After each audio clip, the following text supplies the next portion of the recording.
Good afternoon. Please pull the microphone right in front of your mouth, please, and state your name and spell it for the record. Yes, my name is Eli Bowers. Last name is Bowers. First name is Eli. A little closer for the microphone. Sure. Please. Thank you. You may proceed with your questions. Thank you, Your Honor. Sir, can you please tell the jury what you do for a living? Yes, I'm a special agent with the FBI here in Detroit. And how long have you been a special agent with the FBI? Right around 9 years.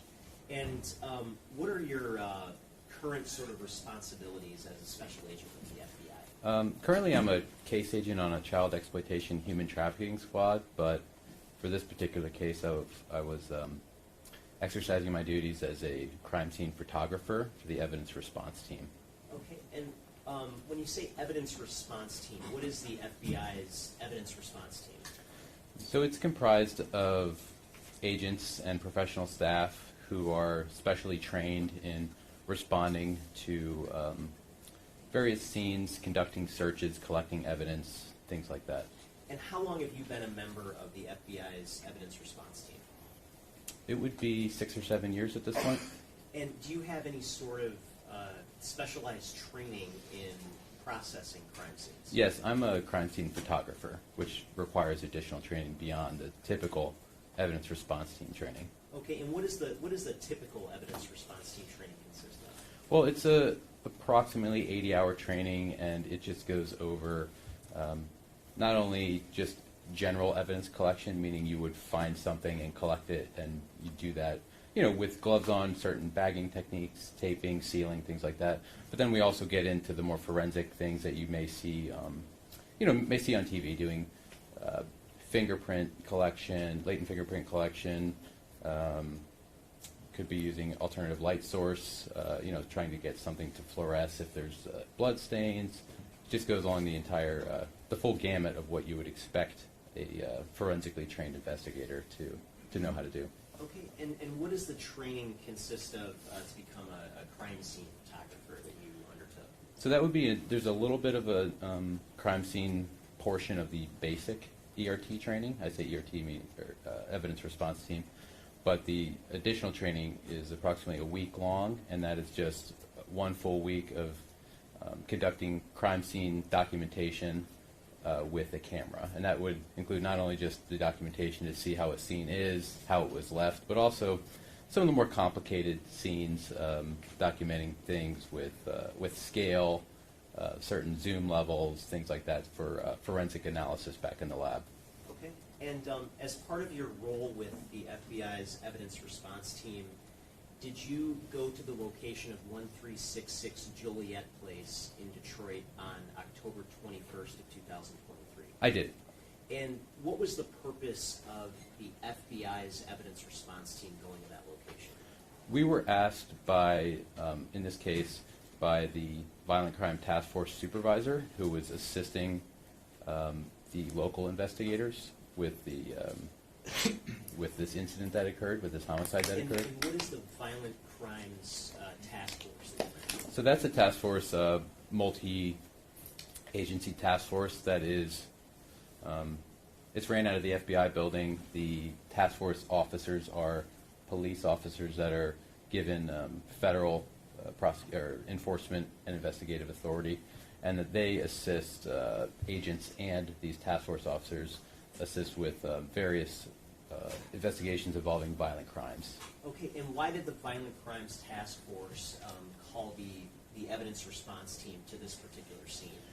Well, this particular scene, the local crime scene techs, which were through the Detroit Police Department, needed some additional assistance with the documentation of the scene, just because the scene was a little bit more unusual. Okay, and what made it unusual?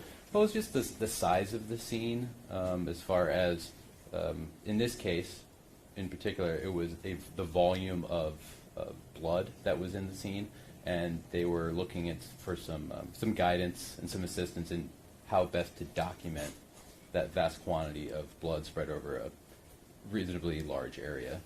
And do you remember approximately what time you arrived on scene?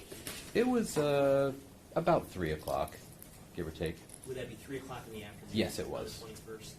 And at the time that you arrived, I'm just showing on the screen here page 124 of People's Exhibit 10, which has already been admitted.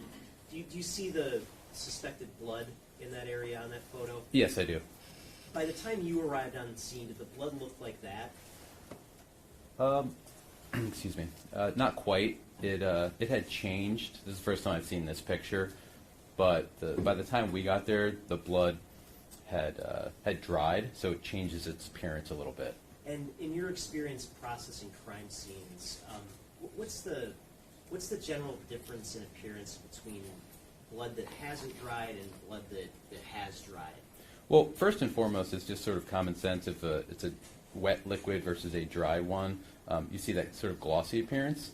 But something that you could catch in a photo would be more typically that the blood becomes, it actually becomes a little bit more rust-colored, a little bit browner. It kind of changes its hue a little bit. Okay, and when you were on scene, approximately how many other individuals from the FBI were there with you? There were 3 others, including me. Okay, and when you were on scene, were you the one that was designated to take photographs of the scene from the FBI? Yes, I was. And did you take some photographs? I did. And what was your sort of overall objective in taking the photographs that you took? It was to document, we like to say in the crime scene photographer world that we wanted to tell the story, meaning tell the story potentially how something occurred, how something got there, but also to take it in a way that someone in a courtroom setting or someone sitting at a desk could see these pictures and be able to piece together in their minds what we saw when we got there without having to, just by looking at the pictures alone. Okay, and when you took photos, did you use any sort of scales or measurements in connection with documenting the scene? Yes, I did.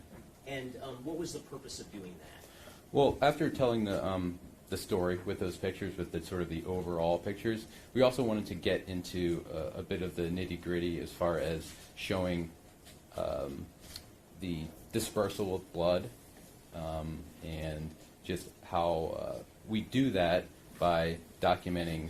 In this case, we did it in a grid pattern, but we showed scale to show, say, how big a blood droplet is, how large a swath of dried blood is, something like that. It just sort of lets the lab examiner, someone outside of the actual crime scene, really take a deep dive into perhaps coming up with theories on how blood got there, how much blood there was, things like that.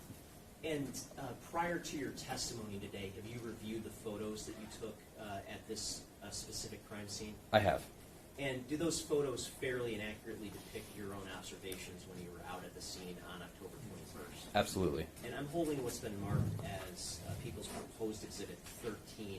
Is it your understanding that the photos that you took are contained on this specific disc? Yes. Your Honor, I move to admit Proposed Exhibit 13. No objection.